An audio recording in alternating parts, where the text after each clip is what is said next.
Welcome to the Equestrian Author Spotlight podcast, a podcast featuring interviews with equestrian authors who love all things horses and writing about them. In each episode, you'll hear inspirational stories from horsebook authors, including writing advice and marketing tips to help you write your very own horsebook. If you're an author, aspire to be an author, or simply love horsebooks, then you are in the right place. I'm your host, Kade, and creative writing makes my spurs jingle. Hi everyone, welcome to the Equestrian Author Spotlight. Today I am so excited to have fellow cowgirl and author Brittney Joy on the show. Hi Brittany. Hello. Hi Carly. I'm so happy to be here. I'm so excited to have you. So before we get to the fun part and jump into the interview questions, I'm going to read Brittany's bio so we have a little background on who she is and all the awesomeness that she's about. Cowboy boots have always been Brittany's shoe of choice. I love that. An animal lover to the core, her parents didn't know what they were signing up for when they put her in a horse summer camp at the age of 10. She was hooked. The horse bug hit her hard. Horses quickly became her true passion. At 12, Brittany started working at a local stable, cleaning stalls and leading trail rides. At 13, her parents finally broke down and bought her a horse, a spunky bay grade mare named Osti. Brittany grew up on Osti's back, and when it came time to go to college, she packed her mare along too. Brittany and her family now live in their own piece of heaven in the Oregon countryside. They stay busy with their menagerie of silly animals. When Brittany isn't writing, she's writing or reading, and she wishes she could do all three at the very same time. Boy, I love that.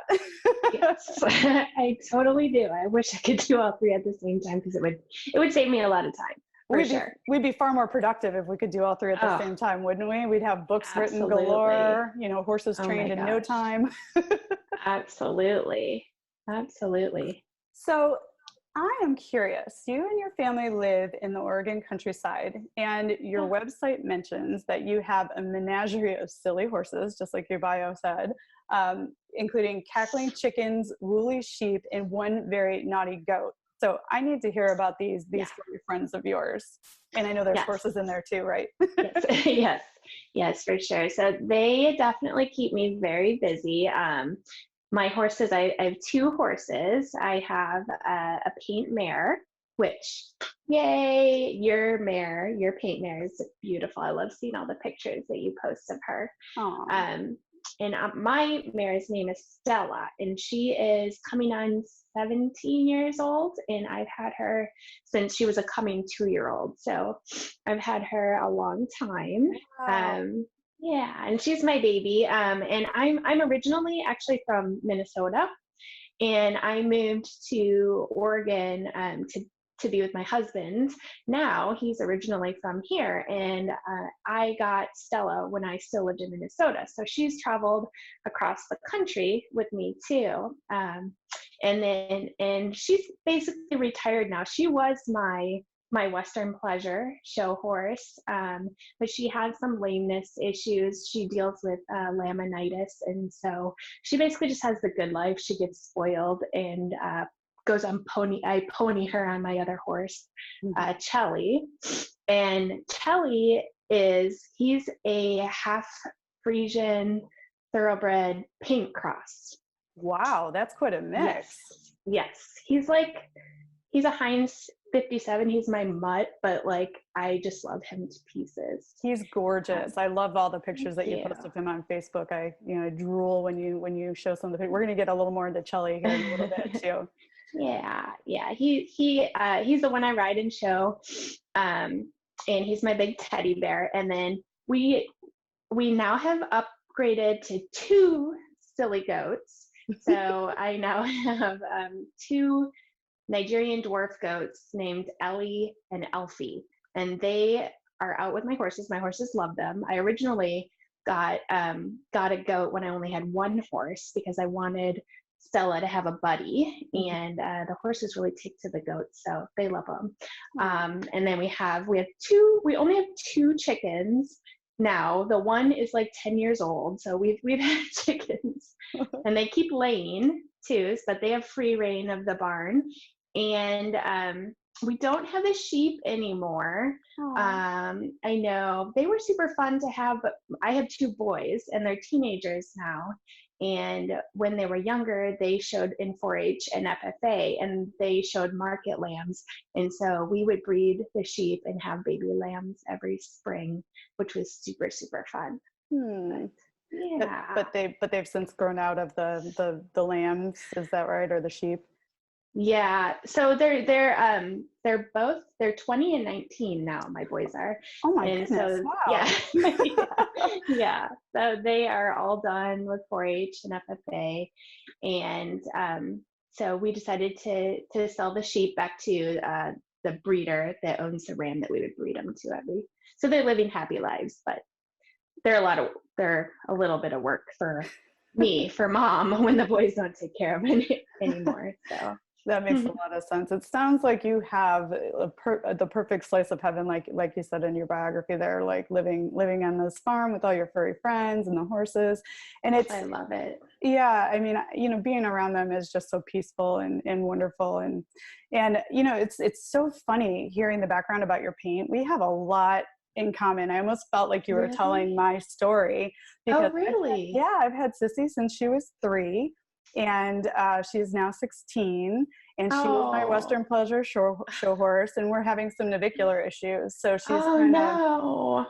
she's kind of living the good life. I mean, she's usable, which is fantastic, but I don't know that she'll ever make it back to the show pens. It's hard. That is crazy. I didn't know that about your mare. And that's very similar with Stella. She's lightly rideable, but I don't really push her too hard. And it's a hard uh disease to work with, for sure. It really is. And what I've learned, I didn't know this actually when I got into paint horses, is that it actually kind of runs in the breed. It's a lameness and navicular and laminitis is sort of a genetic thing within the breed. So I found that really Yeah. interesting. So I'm so excited to actually talk to a fellow cowgirl and Western pleasure enthusiast. That's sort of what brought us together, as authors talking about our books. And I wore a shirt in your honor today. It says, "Boots and bling, it's a country thing." I I mean, totally love that. it's a fun shirt. It's one of my faves. So I know that you've fallen in love with Cowboy Dressage, with Chelly, and you've been focusing on that. And I would love to hear more about the discipline and how you discovered it and how you got into it. I know you're very successful with it. I often see your gleaming belt buckles on Facebook after you've been at a Yeah. competition. Can you talk a little bit about Cowboy Dressage and how you got into it? Sure, sure. So growing up, I was showed in Western Pleasure, and then I got Stella, my mare, when I was in my early 20s, and I showed her when she was younger in Western Pleasure as well. And that gave me a really good base for all of my writing skills. And I actually ended up with Chelly kind of by accident. Oh, Uh, I don't have an arena at my place. I have my horses at my house, which is awesome. I love it so much.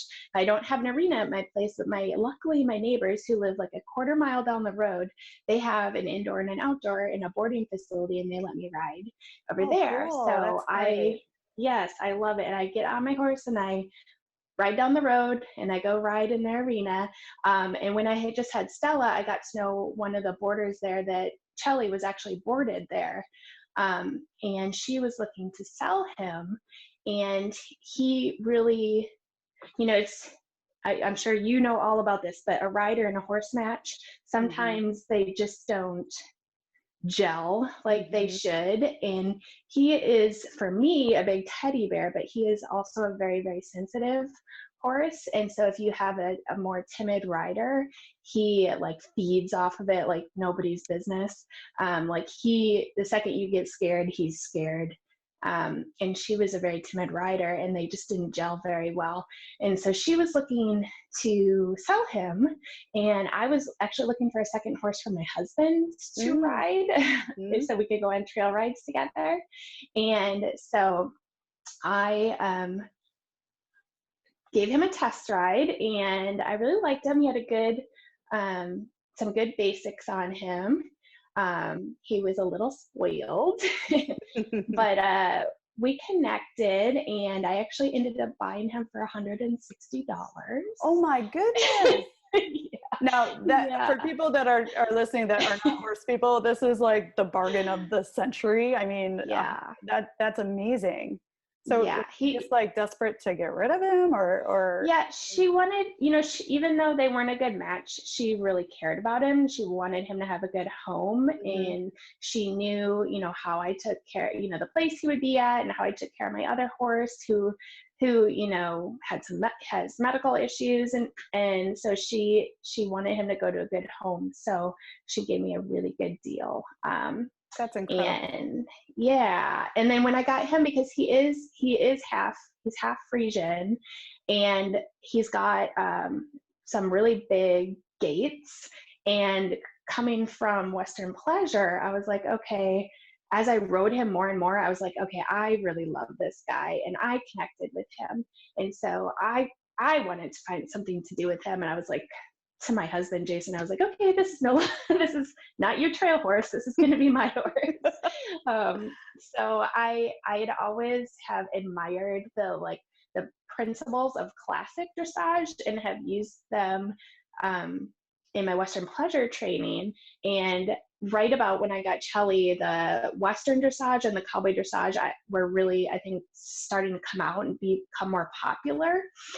So I dabbled in both, a little bit of the Western Dressage and the Cowboy Dressage, and it was a really good fit for Chelly, and it was a really good fit for myself too, because I am a competitive person, and I feel like I need goals in my equestrian side and my riding side too. I need to set myself goals so that I push myself, and I'm always, exercising my horses, and I have something to work towards. And so the Cowboy Dressage gave me that, and it also filled my competitive side, and it's helping to, make me a better rider and make Chelly a better horse.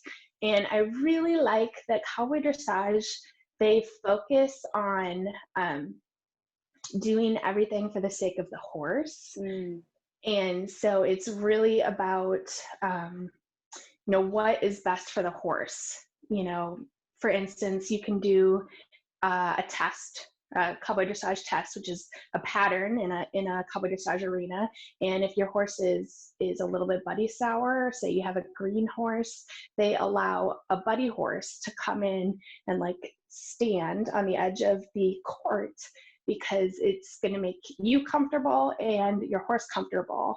And so you don't have to worry about that piece while you're trying to make yourself better, make your horse better. How cool is that? That is really great. I love that. And it's really cool. You mentioned both Western Dressage and Cowboy Dressage. Are they the same thing, or are they different? They're not. Okay, so you can use it interchangeably. No, they're not the same thing. Yeah. So they're two different associations. And from what I understand, I think they started out the same association and they broke from each other. But if I were to simply describe it, Western Dressage is a lot like classical dressage, just in Western tack and Western attire. Okay. And the Cowboy Dressage is, it's made a little bit more for your stock horses. Like all the movements that are required, they would be something that you would be using in cattle work. And they have a lot of different options too that the Western Dressage doesn't have, which I think is really fun. They have, they call them challenge tests, challenge courses. And you do a dressage test, but there's actually obstacles in the test. And so you're doing the test over poles, around cones, opening a gate. And it's another thing to challenge yourself with. So it's really fun. Really neat. And thank you for explaining the difference. I mean, it's when I was younger, I did take classical dressage lessons on a Lipizan Arabian, which was really interesting. Yes. And then I was in 4-H too, like your sons, and I would always do the like dressage patterns there, but back then, like Western dressage wasn't really a thing. So I was so Yeah. interested in hearing your perspective and hearing the difference about it, because it looks like a lot of fun. And I love that it's for the horse, and it's actually about their own natural self-carriage and, you know, Yes. perfecting movements, which is really cool. And you've had a lot of success with Chelly. Can you talk a little bit about some of your recent goals and maybe the successes that you've had in Cowboy Dressage? Yeah. Well, we just had like our local, well, for the state of Oregon, we have an Oregon Cowboy Dressage Association, and they had hosted their annual show this past August, and Chelly and I won the High Point Amateur Award. And so, yay, we got a really pretty buckle. I have it actually on my bookshelves back there. And then we also won the High Score Award. So one of our tests actually had the highest score of the whole weekend, which was awesome. So he was super good.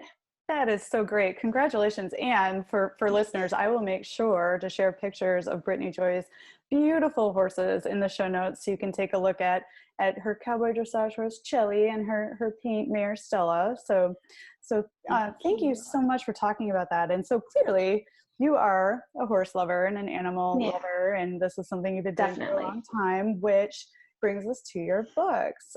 You have two series out there right now, and I'd love it if you would tell folks a little bit about your books, and then we can get into, you know, like, tell us about your book series and what excites you about writing about horses, and then we can get into some deeper questions about writing. Definitely. So I have two series. All my books are currently young adult books, although I do have some ideas in the future for some sweet romance books. So I've been kind of playing with that too. So I think in the future that could definitely be something I will work on as well. But right now, all my books are young adult, and I have two series. I have a series called Red Rock Ranch, and that has 3 books in the series, and I've got them right here. This is the first book in the series. This is Lucy's Chance. The second book is Showdown. And the third book that I just released this past May is Rodeo Days. I love this series. Thank you. I love it. It's definitely, it's a series that's very close to my heart, because I grew up reading the Thoroughbred series. I don't know, did you ever read the Thoroughbred series? I haven't, but so many authors that I've talked to during the Spotlight have talked about the Thoroughbred series, and really? I don't know if I was living under a rock or what, but I already ordered the first one so I could start the series because everyone's talking about it, and I'm so excited to learn more. So tell us about how that inspired you to write your books, the Thoroughbred series. Yeah, the Thoroughbred series. So I've always loved to read, but when I was like in late middle school, the Thoroughbred series, I think there was maybe like 13 or 14 books out at that time. Now I seriously think there's like 100 books in this series. There's a ton of books.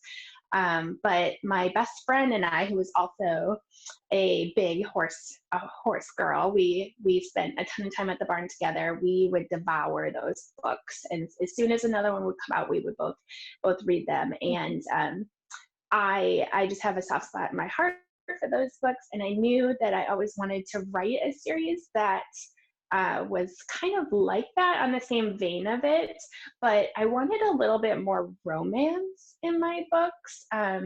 Every book I read that I personally like, I have read very few books that don't have some type of romantic subplot or something that I've been interested in. So I wanted a little bit more romance in it. So I would call my books, equestrian fiction, or a little, sweet equestrian fiction romance.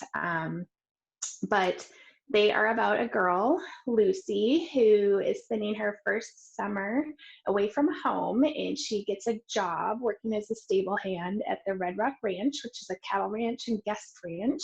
And it's fictionally placed in Eastern Oregon. And she, in the first book, discovers a horse that is basically doesn't want anything to do with humans. She finds him out in the wilderness, and he's obviously got a backstory, and she's not really sure where he came from. And she's also got a big time crush on a certain cowboy that she's working with, Casey. Mm-hmm. And Casey and her end up working together to gentle this horse. But of course, there's always a little villain, in the book. And in the first book, the villain is a girl named Taylor, and she is rodeo queen, horse show extraordinaire, and she has a very wonderful, beautiful show horse named Star that she brings to the ranch, and she is there at the ranch staying as a guest with her mother, and she has her eyes on Casey as well, and so she causes a lot of havoc between Lucy and Casey. And the horse in this book, his name is Chance, and I do have to say his sensitivity, the horse's sensitivity, was definitely based on my horse Chelly's sensitivity as well. And so that's the first book, and then it goes on into the sequel. I actually wrote the sequel in dual perspective, and so it goes between Lucy's perspective and Taylor's perspective. And in the second book, they end up having to work together, and it goes back and forth. And I really kind of found I really liked Taylor in the first book, and the more and more I edited it, and I wanted to tell her story a little bit more too. So in the second book, I go more into Taylor's story, and I hope that I explain basically why she is the way she is and kind of warm your hearts to her by the end of that. You really did. I really like what you did with the second book, and it was cool to get the, continue the story that was happening, but then also get the perspective of Taylor.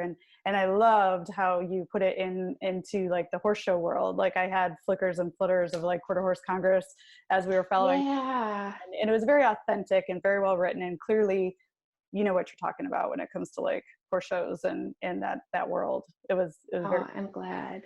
Well, and that too, it was something I really wanted to do with these books, because I've read, you can tell when you're reading a book and there's horses in it, and the author is not, maybe doesn't have experience with horses or is not a horse person. Like things are very generic. Maybe the horses they really aren't their own characters. They're just kind of in the background. Mm-hmm. And that's with this series really what I wanted to make sure that all the horses are characters in themselves, and I'm really talking to somebody who's interested in horses, and if you don't like horses, I don't know, this series is definitely not for you, but I don't make it overcomplicated on the equestrian side. Mm-hmm. But I try not to dumb it down too much either. Yeah, I think that someone that doesn't know a whole lot about horses would still enjoy this series, but it's obviously with horse lovers in mind, just like my books, right? We equestrians write for equestrians, right? So it's like that's our primary audience. But I think that this book would appeal to anyone who loves like a good, innocent PG romantic story, for sure. Yeah. Thank you. Yeah. Thank you. Yeah, and then just the third book, which I just released earlier this year, Rodeo Days, it goes more into Lucy and Casey's story, and a little deeper into the relationship between Lucy and Chance, her horse Chance as well. So that's my Red Rock Ranch series. And then I do have another series as well, which is a young adult fantasy series. So I also love to read fantasy. I love getting lost in different types of worlds and learning about all this imaginative magic and everything as well. And so actually, when I first started trying to write the third book in Red Rock Ranch, I was probably writing for about a month, and I just couldn't get into it. And it was a totally different plot than ultimately was what became Rodeo Days. That's interesting. Yeah, and I had a really hard time getting into it, and my mind kept going back to this idea I'd had about these two girls who were somehow connected, but they were start off as rivals and end up like coming together in this magical way. And I thought, I'm just going to start writing this and see where it goes. And that ultimately morphed into the first book of my OverRuled series. And this is the first book. This is OverRuled. And I published the second book, Overrun, in earlier this year, and I am working on a third book. I'm about halfway through the third book right now. But this, for those of you that like horses, it does have an equestrian aspect to it. This is also written in all these books on my OverRuled series are written in dual perspective. And so it rotates between two female main characters, Nova, who is like the peasant, the pauper that gets drawn back to this kingdom of Sterling with her dad. And she has never been exposed to magic, and she does actually have magical powers, but she doesn't realize it. And her magical powers is that she can telepathically communicate with animals. And cool. Yeah, which is like something I wish, I'm sure all horse people have wished they could do. Yeah. Well, and I think we have touches of it, right? Like sometimes I feel like I know, like there's this weird energy connection where I kind of know what's going on or sense it, but like being able to really hear them, whatever they're thinking, that would be amazing. Totally. And Nova, it's funny, I say telepathically communicate with animals, but she can't actually hear what they're saying, but the animals feel what she needs. And so she actually ends up using, not using, but like calling animals, like the horses in this story, or birds, to come to her rescue. And they ultimately like battle for her in different areas of this story. And she does have a horse that's like her best friend in this story, and his name is River. And she's always thought that her, like you were saying, like how she could read horses and how she could communicate with animals, she always thought that was just a natural thing to her, but it really has like a magical element to it. So she gets brought back to this kingdom, and she's not aware that she has these magical powers. And the queen in this kingdom, Queen Katrina, is actually hunting Nova for her magical powers. And then the other perspective in this book is the Princess Jade, and she has been locked in the walls of the castle her entire life, and is only introduced to the kingdom on her 16th birthday. And she has inherited powers from her mother, and as her powers grow, her mother's weaken. And her mom's a power-hungry, very evil queen, and she sees Jade really as a hurdle versus her daughter, her legacy, and she's trying to get rid of her. And so Nova's story and Jade's story get intertwined in the first book, and they actually have a connection in a romantic interest, which is Chael, and he is one of the Queen's guards, and he actually brings the stories together in the first book. Ooh, I like. Yeah. I have So not read super this fun. series yet, but I've read excerpts, and your writing is like just incredible. Some of the excerpts you've offered, it's on my to read Oh, list. So thank can't wait to you. get into this one, and particularly after hearing you um, describe it. I mean, oh my goodness, it sounds like so much is going on, and and There is. yeah, and it sounds really cool. And what's interesting to me is how you said that you were trying to write the third book in the Red Rock Ranch or Red Rock Ranch series. Yeah. Excuse me. And this other book was calling you. So that's really interesting. So you switched gears from sweet romance to fantasy, both with horses, but in the middle of a series. And I think it's really Yeah. interesting about following actually what's calling you, not trying to force something else. Would you talk a little bit about following that calling and then switching gears from sweet romance to fantasy? I mean, you shared with us that you do like to read both. So I Yeah. imagine it's like sort of kind of already there within you, but was it a challenge to shift from a different series with characters that you built relationships with over to this other one? Would you talk a little bit about how that experience was for you? Yeah. So I love writing both of these series. They are very different to write.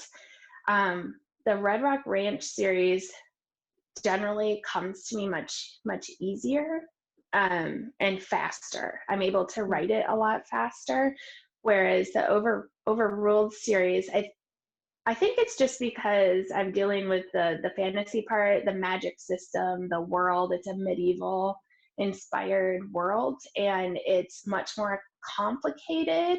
And it's also because that one is fully dual perspective. I'm basically trying to track two storylines and intertwine them together throughout all of the books in that one. And so sometimes I get like overwhelmed by what is all going on in that story. And that's actually where I am at in the third book right now. I've been struggling actually at a point in my first draft because all those little doubts come into your head, and I want to make sure that I do the first couple of books justice in a third and final book. And they're also very much longer than my Red Rock Ranch series. Mm-hmm. My Red Rock Ranch books range from like 35,000 words to 50,000 words. Mm-hmm. And my Overruled series, my Overruled series ranges from about 60,000 to 80,000 Oh, that is. That's words. like double, Yeah. almost double. I think just like it basically takes me longer to write the Overruled series because it's more complicated, and it's not something I've lived, obviously, because it's like fantasy. Right. And so it's all coming out of my imagination.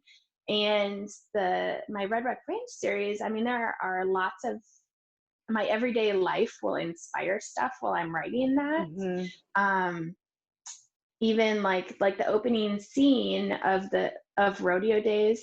I love this story. Yeah. So in the opening scene of rodeo days, Taylor and Lucy are trying to look for some gloves in a tack room, and Lucy puts her hands in a cabinet and grabs the gloves, and a mouse runs out and runs up her arm, and both girls freak out and just jump.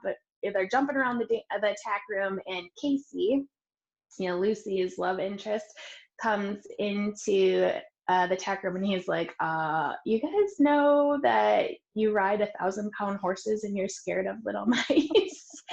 But that was really inspired by actually what happened to me.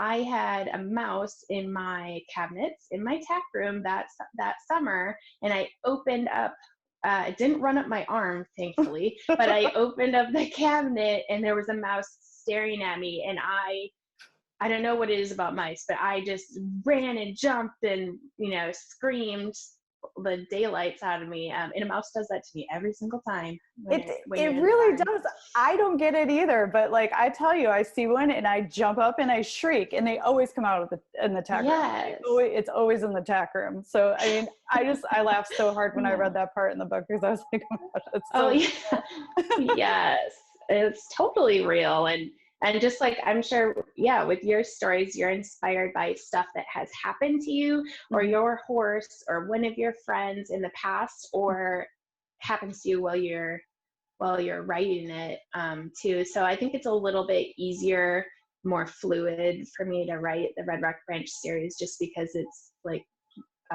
very close to my real life, and how I grew up, and that the characters in that series are 16, and it's also very nostalgic for me because I remember, you know, not having all your adult worries, and all you have to worry about is, you know, taking care of your horse and going for your rides and hanging out with your friends, and so it brings me back to that too when I'm writing it.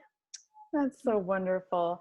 And then, so I wanted to go back to like when you feel stopped when you're writing the OverRuled series, like when you're working on the third book in the series, when you feel stopped, what do you do for yourself to kind of move forward? Do you go for a walk? Do you like put it away for a while? Like, how do you handle that stuckness?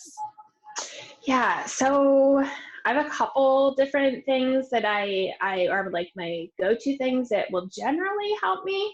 I do definitely go for walks when I am stuck. If I've been staring at a computer screen and I just am frustrated, I can't figure out where I'm going, or I feel like I'm just not writing what I want to write, I've learned that sometimes I just need to close my laptop and walk away from it, go for a walk or ride my horse, like get my mind off of it. And a lot of times my mind or my subconscious, because you're continuously thinking about it as a writer. And so when you do other like physical activities, I think your subconscious works and it will put things together for you. And I have often been cleaning a horse stall, picking out a horse stall, or riding my horse on a little trail ride or something, and something goes, oh, you know, I'm like, oh yeah, that would totally work. And so, or I'll be in the shower washing my hair or it something. Always happens in the show. Yes. And like, you're telling it like it is. This is how it goes. Yeah, absolutely. Totally. So sometimes I think it is good to walk away and give yourself a little break. I do try to write a little bit every day because I think it keeps it fresh in your mind, but sometimes you just need a break in order for your mind to kind of figure it out. The other thing that I will do is I've noticed I'm very sensitive to what I'm reading while I'm writing. And so I try to read books that are in the same point of view of how I write. And in my Red Rock Ranch books, I write in first point of view. In my OverRuled series, I write in third point of view. And sometimes just reading a good book with good writing will inspire me. The structure of the sentences, just how they set up a scene or the first couple paragraphs. Sometimes that's the hardest part for me, is getting into a chapter and setting it up. And so if I can pick up some of my favorite books, I will read like a chapter, and it's almost like it breaks away my walls, and it kind of gets me in the flow of writing again. And so I'll do that.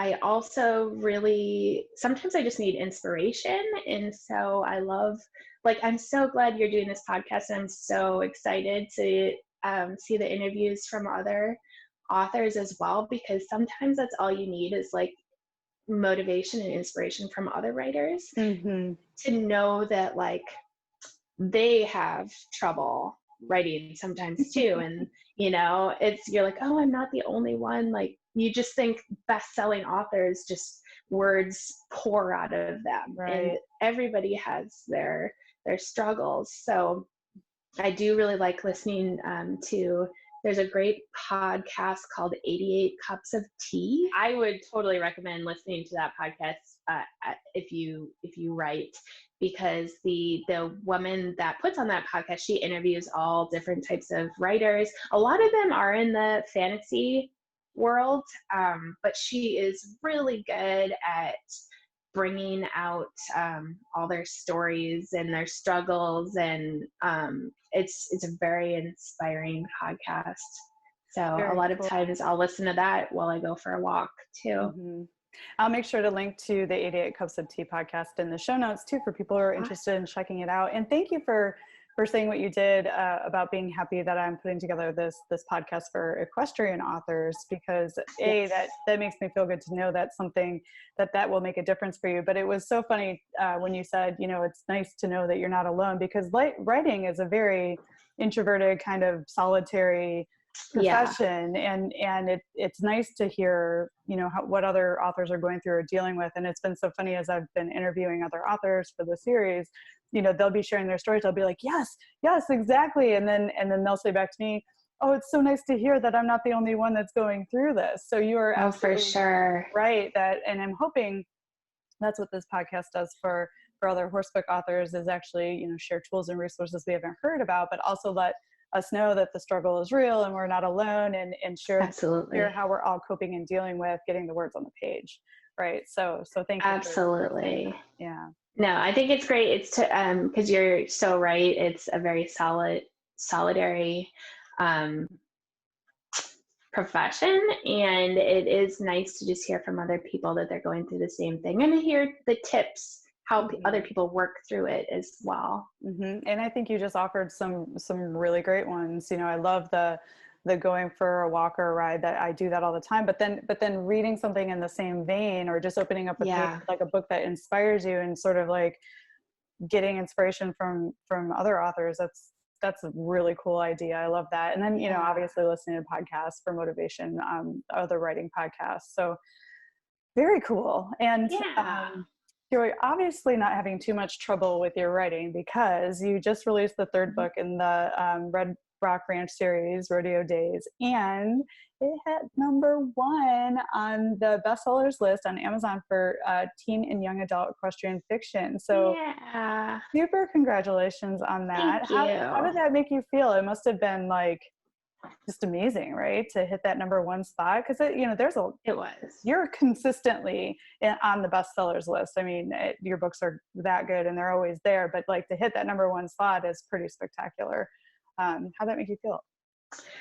It was amazing. Yeah, it was really cool to see that, because like I said, this series is so close to my heart, and I published the first book, Lucy's Chance, in 2013, and just published the third book, this year. So the first two have been out there for quite some time, and kind of stagnant sales here.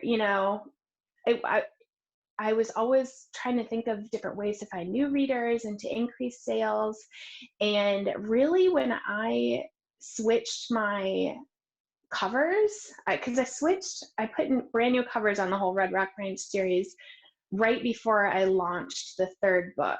And then also, I think because I launched the third book and now I have a trilogy, I think that's the other reason that sales really started to increase this year. So this year has been my best year of sales so far, and I feel like that series has finally gained some traction, and it makes me really happy, that people are reading it and enjoying it, because I know how I felt when I was reading, the Thoroughbred series as a horse girl, especially before I had my own horse. I wanted to read every book that I could possibly read about horses, because I wanted to have my own horse so bad. And so I hope that I'm, providing that type of entertainment and enjoyment for other people of all ages with that series. So it made me very happy to see that get to #1.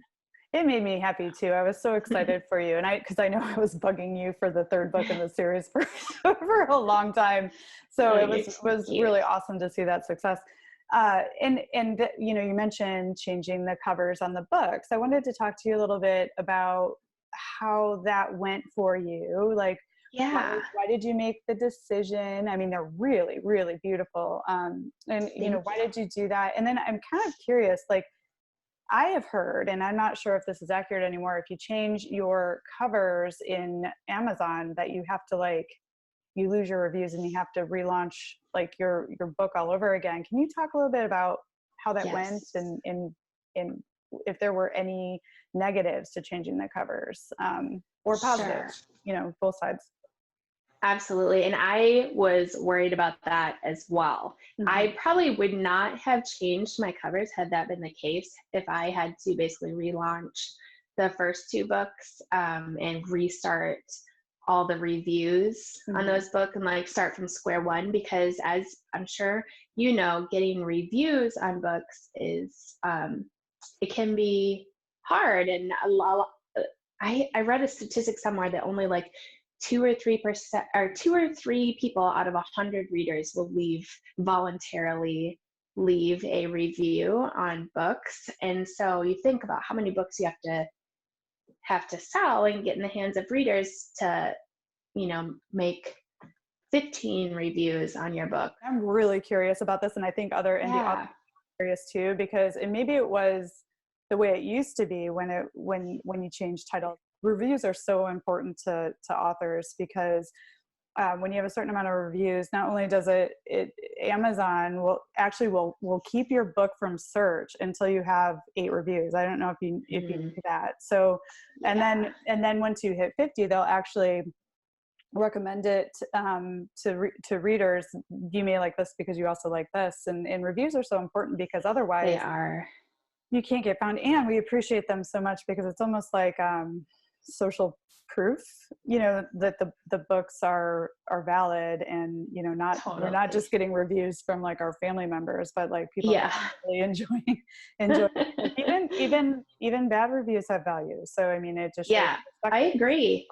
I agree. I didn't know how it took me a while to get to, you know, get there, to understand that. But even a negative review, it actually helps the right readers find your book, because if somebody leaves a negative review because they didn't like, you know, like I'm trying to think, with my Red Rock Ranch series, it's a very sweet series. There's just like a sweet kiss in each book. And I know there's a couple of reviews where people have said it reminds them of kind of like a Hallmark movie. And which is like, I don't know. I know, like, I don't know if they meant it really. I'm going to just assume positive, but even if they meant it a little bit negatively, it helps other people when they're reading reviews. If they really like that, they really like Hallmark movies, which I love. I love Hallmark movies. Then they're going to go, oh yeah, this is the right book for me, even if it was, you know, a negative review.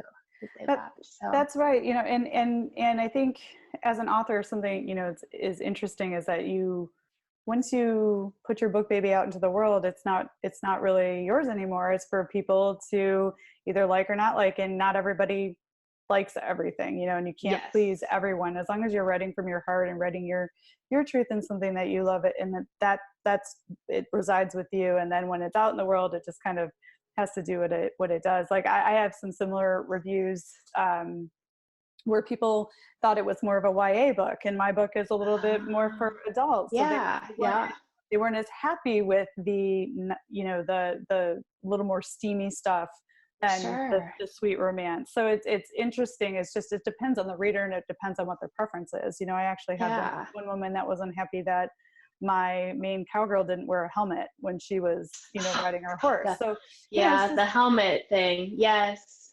But these are fictional characters, right? So, you know, it's like, but you know, it's just, the point is you can't please everyone. So so and as a writer, you just have to know that if I am ever disappointed by something, I remind myself there are plenty of bestsellers that I've read that I have not liked. You know, it's just like, not every book is for everybody, and you just have to know that going in, and toughen up your skin as a writer. Which isn't easy because we write from the very most like sensitive, Yeah, soulful, introverted part of ourselves, you know. So for but sure. part of the business, just part of the business, and we've all been there, and we've all It had to deal with is. it. And Stephen King, I think I was saying this in another interview, like, you know, Stephen King is like master, and he's got bad reviews, and people don't Yeah, like his work. So J.K. Rowling, totally. the author of Harry Potter, she's got some bad reviews. And you know, like Twilight, you know, there's people that trash the potatoes out of Yeah, the I potatoes. know. And I love Twilight. I I love love Twilight Twilight. too. I Yeah. love it too. And but here's the deal. It's like made you know, 4 movies. It's made bazillions of dollars, and just like anything else, it's not for everyone, you know. But I loved it. Yeah, I So did too. I did too. yeah. Um, so yeah, I speaking on the reviews, I was really concerned about that when I was changing the covers for the first 2 Red Rock Ranch books. And I um, actually, what I found, and I hope this is 100% right, but what I found was I was working with a new editor, and she has helped me edit the 3rd Red Rock Ranch book, as well as the 2nd in my OverRuled series. Mm-hmm. And she's really good at constructive criticism. Sometimes she can be a little harsh, but I've just learned to be like, oh, step away from it for a second and then come back to me like, oh yeah, that does make sense. Okay, all right. And I am paying her. I am paying her to do this, right? You know. Yes, totally. And but one of the things she had recommended after she read the Rodeo Days' manuscript, she looked at my first 2 covers for the first books, and she said, you know, this is the type of book. She's around my age, if I were to guess. And she said, this is the type of book I would pick up and read on my own time. And she's also a horse person, actually. Mm-hmm. And but she's like, I would never buy your book because the covers look like they're middle grade books. Oh. And I, in my head, have when I was first coming out with these books, you know, I've always known that they were young adult books. Their main characters are 16 years old, and I was really trying to market to a young adult crowd. But what I have found is there's a whole mix of ages that read my books, and a lot of adults read my books. I would say it's probably 75% adults to 25% teenagers. That's amazing. Yeah, and she said she is the one that actually recommended the designer that made my new covers. Mm-hmm. She said because she writes as well, my editor, and she said, I use this designer on Fiverr. I don't know if have you ever used Fiverr? Fiverr's awesome. Yeah. It is. It totally is. And I'd used it before for other like social media images and like 3D book covers mm-hmm. and stuff like that. And so I was aware of it. And she was like, why don't you just have her make a couple covers and try them out, see if you like, you know, if they increase sales, have them made for an older young adult age, like focus on your 16 to 18-year-old on the cover mm-hmm. versus my other ones were a little bit more preteen, and I loved those covers as well, but I really love the new covers. Mm-hmm. I really like, she just nailed them. But I was concerned about switching them because I didn't want to lose my reviews. And the editor, she said, as long as you don't change the dimensions of your book, you can switch the cover and you won't lose your reviews and have to start from scratch. So walk us through, like, how did you do that on Amazon? I'm curious because I haven't gone through this process before.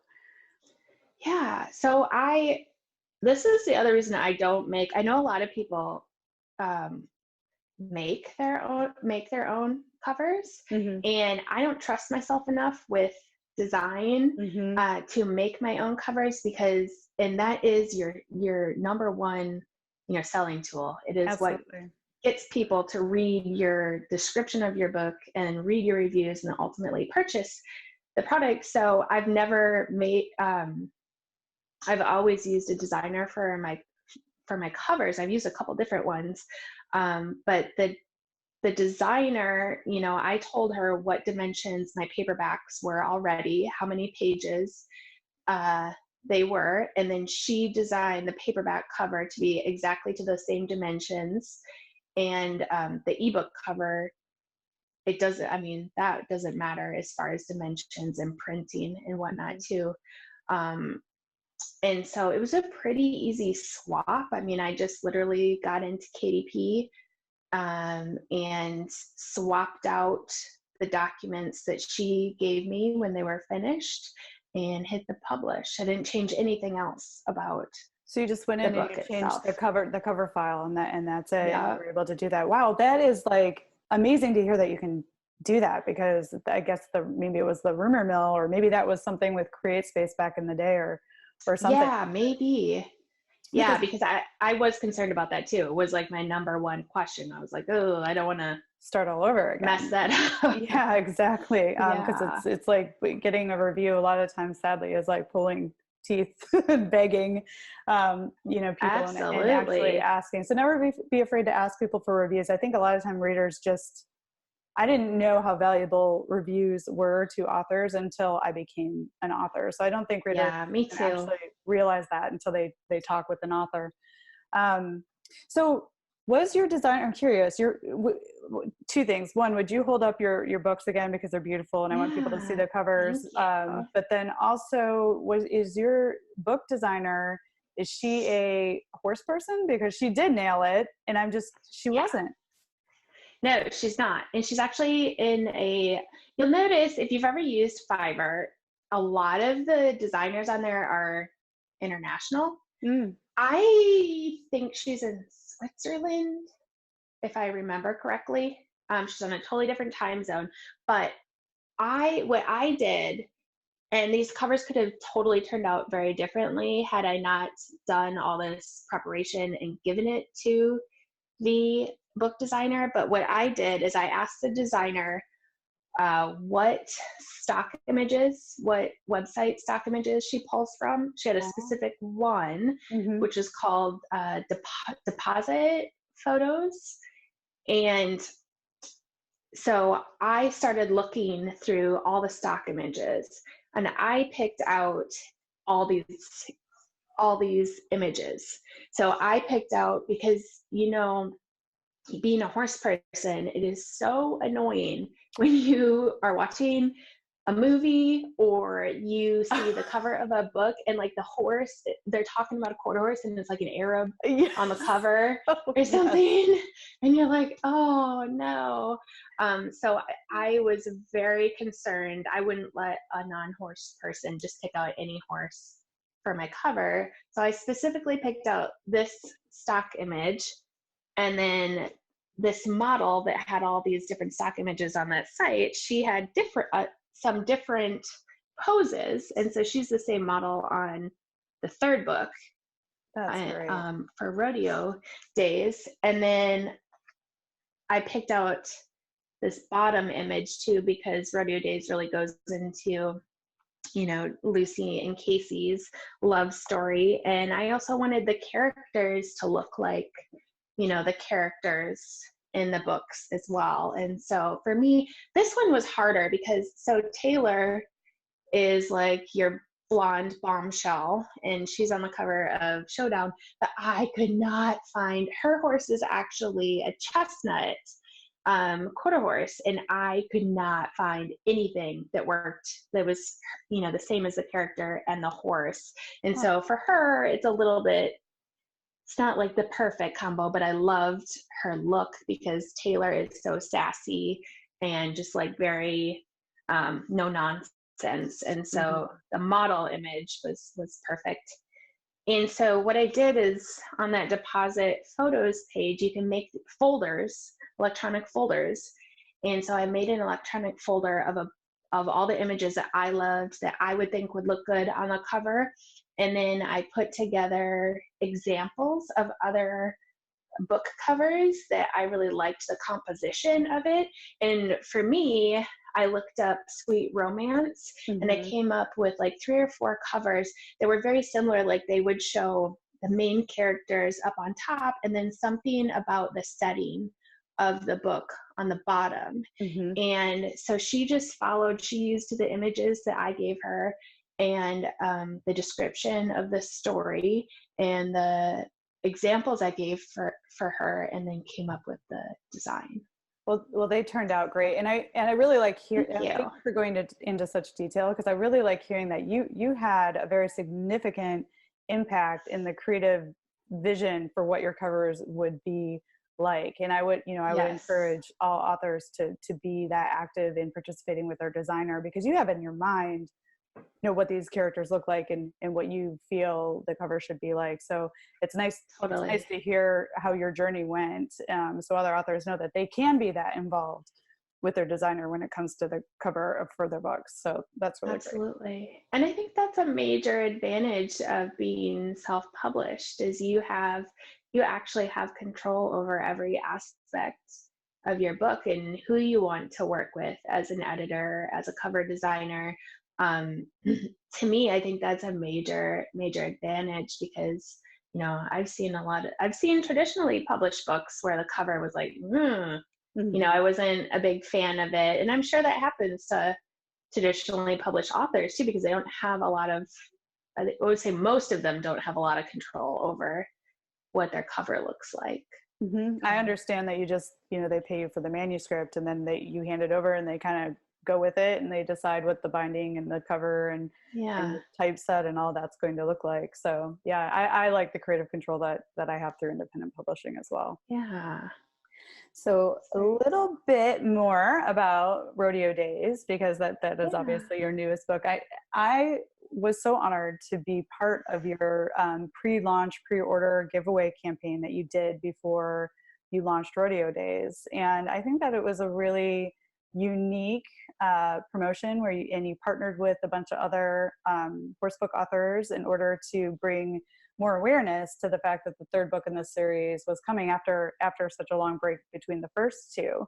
Can you talk a little bit about how that promotion worked, what it looked like, and how you sort of came up with the idea, and if you would do it again, because this was a very interesting giveaway in the fact that part of the ask was that readers pre-order Rodeo Days, correct? So I'd love to hear a bit more about how it worked for you, and if you would do it again, and how you thought it up. So I would totally do it again. And the reasons I would do it, first of all, it was just awesome to be able to work with other equestrian authors who I've read their books and enjoyed their books, and I know they're amazing writers. And it was amazing to kind of ask of the community of equestrian authors, hey, do you guys want to band together and promote each other's books for, it was really, it was for my pre-launch of Rodeo Days, but I hope that it also helped other authors get more social media attention for their books as well. There was a total of 9 authors, including myself, that were part of this promotion. And what I did is I set Rodeo Days up for pre-sale on Amazon. And if you bought ebook or a paperback copy of Rodeo Days on pre-sale, then you filled out a form on my website and sent me a screenshot of your purchase on Amazon, and then you would be entered to win all of these paperback books from each of the equestrian authors. So the winner actually ended up getting 9 or 10 books, because so there were some of the authors did a couple books in there, but they got just a menagerie of books ship into their house.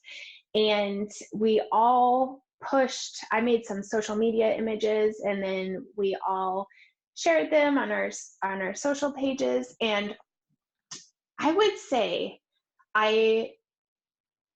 asking people to purchase like a pre-sale in order to enter the contest limited the number of people that entered the contest, but what it did was it gave me a lot of social media promotion for my new book and my previous two. And it also helped me right out the gate with also bots on Amazon. And so it helped me to link up to other equestrian books on Amazon very quickly, because I was pulling from other equestrian authors' reader bases. Mm-hmm. And so the people that were buying, your book, bought a pre-sale of Rodeo Days. And now all of a sudden, as my sales started going on Amazon would bring up, if you like Rodeo Day, if you like Rodeo Days, you would also like In the Reins, or vice versa. On your page, it may pull up Rodeo Days. And so it helped me with exposure like that. I think it's almost necessary to have a pre-sale period, because you amp up the launch day and you get more sales on your launch day. So a pre-sale, do you do pre-sales with your books? I haven't done a pre-sale yet. That's why I'm so interested in hearing your experience with it, because I do know when you do a pre-sale, you have to have the books ready. What is it, like a couple weeks ahead of your launch date, which would obviously you would want to do that anyway, but there's like stipulations about when you have to have your book ready in order to do a launch date. And a lot of the time with my series, because I was in the same place with you, I had 2 books out for a while and I wanted to get the 3rd one out. So I just got it out as fast as I could, because I know my readers are waiting for it. Sure. But I think now that I have, the 3 books, the trilogy kind of completes the story. People aren't waiting for that. Now I think I can set things up better to do like a pre-sale, or if I start a new series, I think pre-order could be a cool route to go with that too. So I was so curious in hearing what your experience was with it, because particularly they asking people to buy something. I was curious how that went, but the people that did do that are honestly true fans, right? So it's they're like exactly who you wanted to reach from the get-go, I would imagine. Absolutely. And doing it that way, in a future pre-sale, maybe I'll give some other options too, like if you add my book to your Goodreads to read list or something. I want to have a connection where somebody's just not like sharing, or commenting and then they forget my book, and I want to have some type of connection in which they get reminded of my book later on. And especially by asking for that pre-sale commitment, that also helps. So on your launch day, when you do a pre-sale, all your sales from that pre-sale go on your launch date. Oh, cool. So they accumulate. And then when your launch date happens, basically you get all those sales on one day. And so it boosts your sales rank on Amazon dramatically. Mm-hmm. And that also helps you find more readers, because you end up at the top of certain categories, and you end up getting more sales. So that's the other reason I would definitely do it again. I've done it for different time periods too. For Rodeo Days, I want to say it was only like a month or a month and a half that I did the pre-sale. And I think that's a really good time. I would do that time amount again, because I did longer pre-sale for Overrun, the second book in the OverRuled series. I think I did 3 months or a little over 3 months, and I had everything. So I'm a little neurotic. I make sure I'm like done with everything before I put them up for pre-sale, because I worry about not meeting the deadlines. Mm-hmm. So for that one, I did 3 months, and I thought that was too long. Like it started getting a little stale. And you can only like bombard your social media and newsletter list so much, talking about one book over and over. So I think a month and a half is a really good timeline for a pre-sale. Yeah. That's really great advice. And what I also really liked is that, you're very much like I am. You love uniting with your fellow authors, and you don't look, you know, Totally. like we're not each other's competition. We lift each other up when we work together. Yes.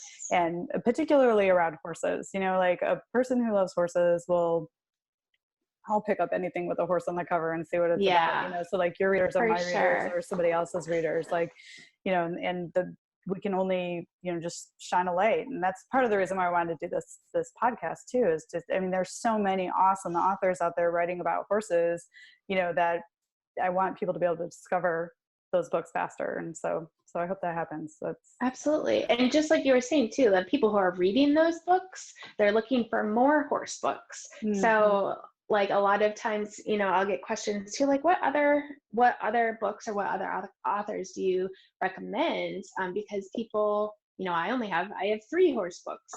You know, people could go through those in a weekend if they wanted to. And so, you know, I like read your books in a day. I like them that much. So it's like they're oh, done, you know. So then we yay. like to binge, you know. It's like, Yes. what's next? What's next? What's next? You know. Yeah. Yeah. So we bind together as a community, and we can support each other, and you know that we're the same readers reading all of our books. So Yeah, and it's such a, horse people are so cool, you know. It's like yes. we really take care of each other. We take care of each other and our horses, and I feel like the equestrian author writing community is very similar to the way you experience the horse world. You know, obviously in competition, Yes. we've got the tailors, but you know, for the most part, we're all nice and we all just share a love of horses and writing. So, um, Absolutely.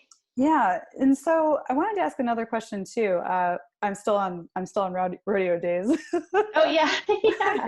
But you know, a couple other things. Rodeo Days is in the Kindle Unlimited program too. I wanted to make sure, is Yes. it still in there? I just wanted to make Yeah. sure readers knew about that, which is Amazon's subscription service, where, you know, when you subscribe to Kindle Unlimited, you can read all the books in the program at no cost under your plan. And I also know that there's like a 30-day free trial, so you can try it out too, and Mm. go check out Brittany's book. But why did you choose to put it in Kindle Unlimited, and have you used it before, and what results are you seeing from Kindle Unlimited? I'm curious about Yeah. that as well. So for me, so all my books are in Kindle Unlimited. All 5 of them are, and they always have been. Hmm. So basically, that means you know, all the electronic books have to be exclusive to Amazon, but the paperbacks aren't. You don't have to be exclusive to Amazon. So you can find the paperbacks elsewhere, but the only place that you can buy the ebook is on Amazon. And I made that decision because initially I made it because I wanted to take advantage of the Kindle uh, 99-cent promos and free days Mm-hmm. that basically they say they're going to boost your, you know, book through those promos, and you get a certain amount of days you can do. And I think it's a 6-month period. I'm not sure that I've seen like a huge advantage from that side. But what I have found is this year, now that I have the 3rd book out in the Red Rock Ranch series, my Kindle Unlimited reads have gone up dramatically. Like they Hmm. are making, it used to be kind of spotty. I would sell more like ebooks and more paperbacks than reads or page reads in Kindle Unlimited. And now the KU program is probably about half of my book sales. Oh, cool. So yeah, so it's made up a significant part of my sales. And I think it's because the people that are subscribing to that program are voracious readers. Yeah, and they want a full series. They want to know that they can sit down and just blow through a series, a binge read a series. Mm-hmm. And I'm not seeing that yet on my OverRuled series.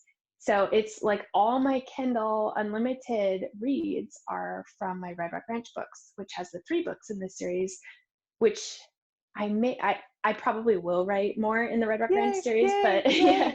Yay! I love that series. It's Yay. so good. And I you know, the know. way you left with Rodeo Days, I mean, it's limitless. I mean, you Yeah. could be the next Thoroughbred, you know, series for the Western world, because the Thoroughbred Yeah. series focuses more on horse racing. Is that right? The racing industry. Yes. Yeah. So, Yes.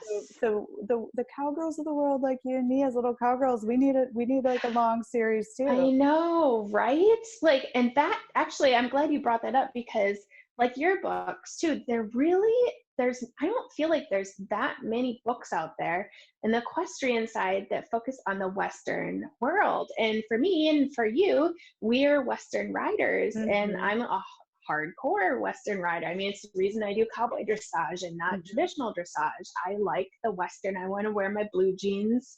I want to, wear my bling Mm-hmm. and be in that environment. I like the environment and the people. Mm-hmm. And there are not that many books that focus on Western riding. And so that was another reason that I really wanted to write this series too, because not everybody jumps, not everybody's a dressage rider. The Western side of things, I found it, there's a lot of like barrel racing or rodeo. And we both have a Yeah. little bit of aspect of rodeo in there, but we also pull in like the Western show world, Yeah. Why Yes. I loved your book so much. I was like, nobody else is writing like this. And I'm a lot like you. I wrote the In the Rain series because I kind of wrote the book that I wanted to read because there was nothing that represented my love of like the breed shows and Western pleasure, not rodeo, kind of thing. And there's Totally. nothing wrong with those books. I read those books too. Yeah.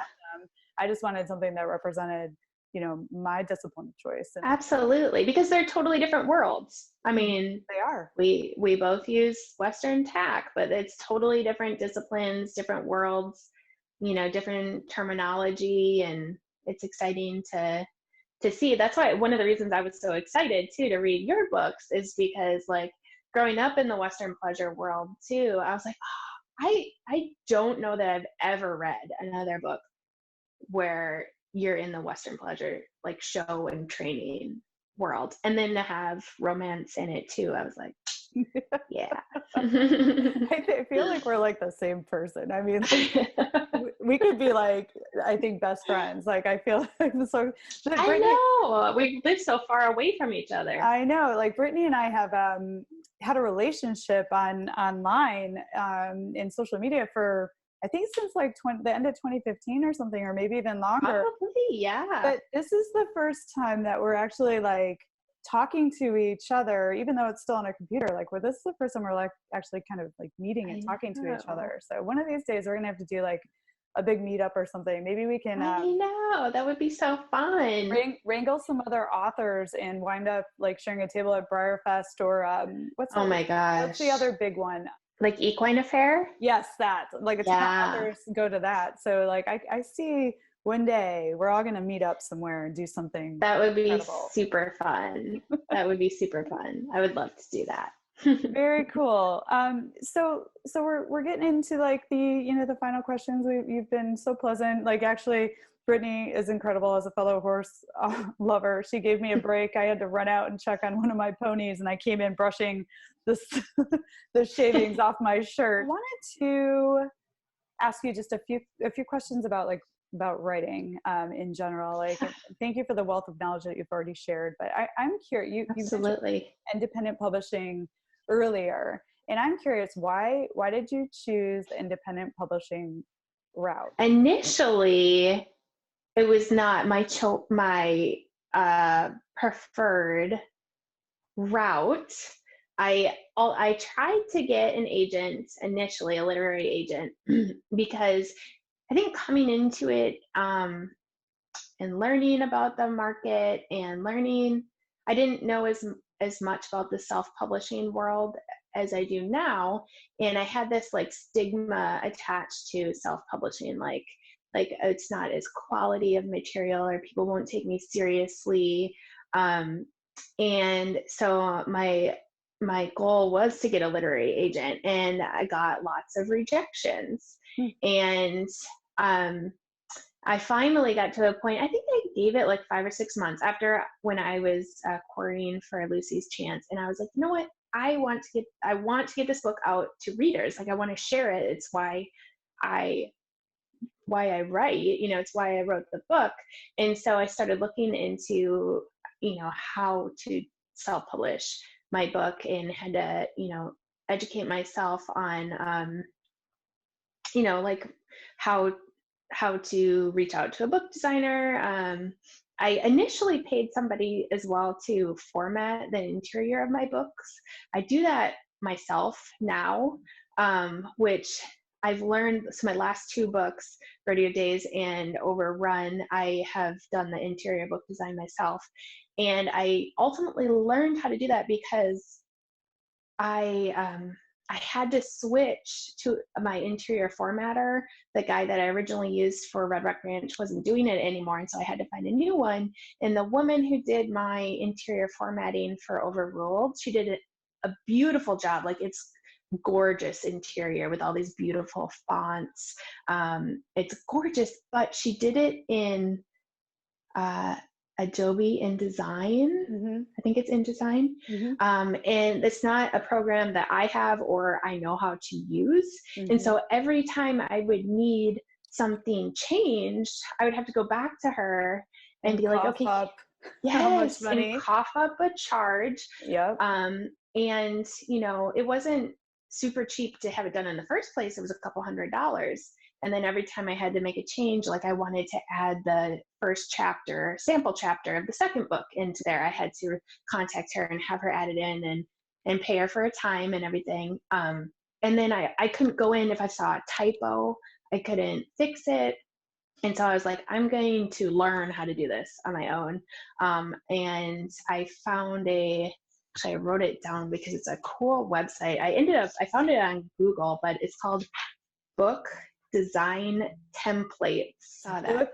Bookdesigntemplates.com, right? Yes. So I make sure I got that, and I'll put that in the show notes too, so people can go there. Perfect. So you found this, and now you can format your own books from there? What they do is you buy a template, like an interior design template. It's all in Word, Microsoft Word, which I'm really familiar with. And so you buy a template, they have everything set up for you in that template. You buy it for the specific dimensions of your paperback book. So like my, Red Rock Ranch books are a smaller, they're a much smaller dimension, than my Overruled book. So it's all formatted for you. And then I think it's like $50 or $60 to buy one of the documents. And then you also get videos and a PDF form that shows you how to input your material and then what you actually need to do in order to like indent a paragraph or change chapter titles, to put in some cool, like this one is one of them that I did. And on every chapter, because of the dual perspective, it's either Nova's chapter or Jade's chapter. Oh, cool. And there's stars above Nova for Nova. Yeah. Jade has the crown.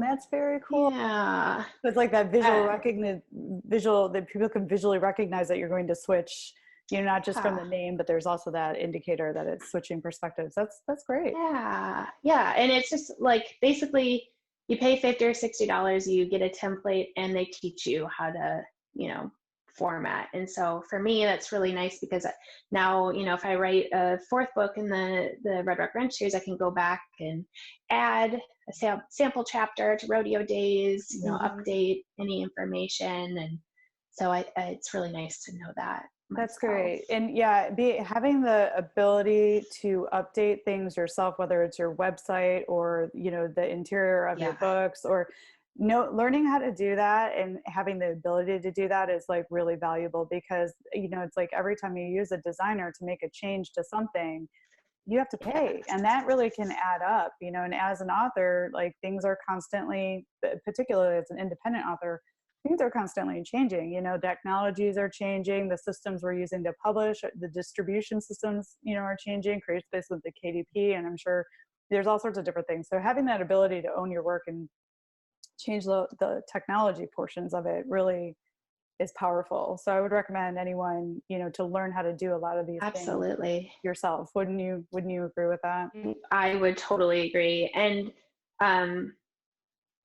bringing that back into the self-publishing, and that's one of the reasons that I really have learned to enjoy self-publishing is I get to choose what type of books I'm writing. I'm not on anybody else's deadline. I get to choose who I'm working with as far as cover designers and editors and everything too. So I think just having total control of your writing and your books is a pretty amazing thing as self-publisher. I mean, we wear a lot of different hats because you're in charge of all your marketing as well and all your social. It's worth it, and you're doing that, and you're doing it too. You work full time, and you manage your own farm, and and you find the time to write. Yeah. So it's doable for this. I know for you that this is going to end up being your forever career. But in the meantime, it's doable. You can write, you can independently publish, you can work full time, you can have kids, you can manage your life. It's like I think it's just about being disciplined about schedule and making sure you're making the time for your creative endeavors, right? Absolutely. And if you love it, it is fun. It's not always easy, but I mean, you make time for it and you strive to hit your goals because you really enjoy doing it. And I really do enjoy doing it. It's something I can't ever picture not doing. So, well, keep writing because I love your books. I know there's a lot of other people out there that love your books, and and I just wanted to say thank you so much for your time and for your partnership, and for being such a great supporter of other authors, and you're doing great work, and it's really lovely. And thank you for the gift of your time and for being on the show today. Thank you. So. Oh, absolutely. I'm honored to be on your show, and I'm so excited for your show, and I can't wait to watch other authors and hear about their journeys as well. And thank you for doing such a great interview. You asked some really great questions. Well, and you had some really great answers, and you rolled with it. I kind of went off script a couple of places, but I mean, I think it was so informative, and I think people are going to learn so much from listening to this. So thank you. Let people know where people can get a hold of you and where they can find your books. I'll obviously, put all that information in your show notes so people can easily get to it, but share with us, for those who are listening in, where they can find you and your books. Yeah. So my website is Brittney, BRITTNEY, joybooks.squarespace.com. And I've got all my social links on my website, Goodreads, Facebook, Instagram, Twitter. I am pretty active on Facebook and Instagram. So if you want to see lots of pictures of my horses and my dog, Lucy, that's actually, my dog's name is Lucy. That's where the main character's name came from. Vital information. Vital information here. She is actually, she is totally my writing partner. She is always at my feet. She's going to hold up Lucy for us, folks. Let's see. Oh, this is Lucy. She's adorable. Oh, for those that aren't watching us on YouTube, what kind of dog is she, and how old is she?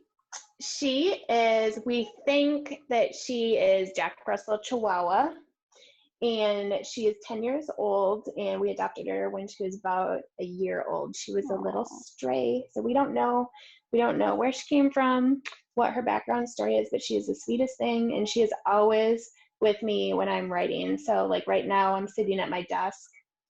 So she's your companion. I know. Yeah, she's at my dogs feet. are the same. It's like, it doesn't feel right without them. They're part of the creative process. I don't know if it's their positive magical energy. Yes. Or, there's just something about having them there for it. Yes, I agree. Thank you. She's really sleepy, apparently. She sleeps a lot. Hey, if I were a dog, I mean, they have the best life if they have good owners, right? They get to sleep, eat, chill, get taken care of. They don't have to go to work. It's pretty awesome. I know. She is.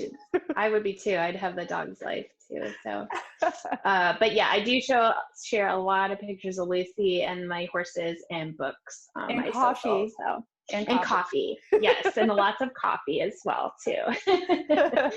So we've got that in common too. I love my coffee. So yeah, I can't start the day without it. Oh, I hear you, girl. And then your books. Where can people find your books? Amazon for sure. All the ebooks are on Amazon, and like I said before, all my books are in the Kindle Unlimited program. And then the paperbacks you can either find on Amazon. Barnes and Noble online, and Book Depository. I don't know if you've ever checked out Book Depository before. They No. are really, so they ship internationally, and no shipping charges. Oh, And cool. so they carry just about everything that's on Amazon. I guarantee your books are on there, but I use that a lot for giveaways, like social giveaways, because a lot of times you'll get international people that enter those, and it's really expensive to ship books internationally.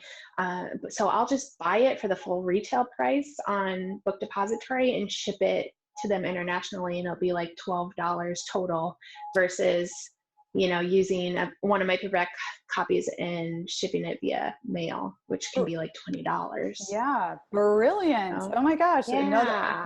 another gem of information for independent authors. Yay. Book Depository. That's really great. Yeah.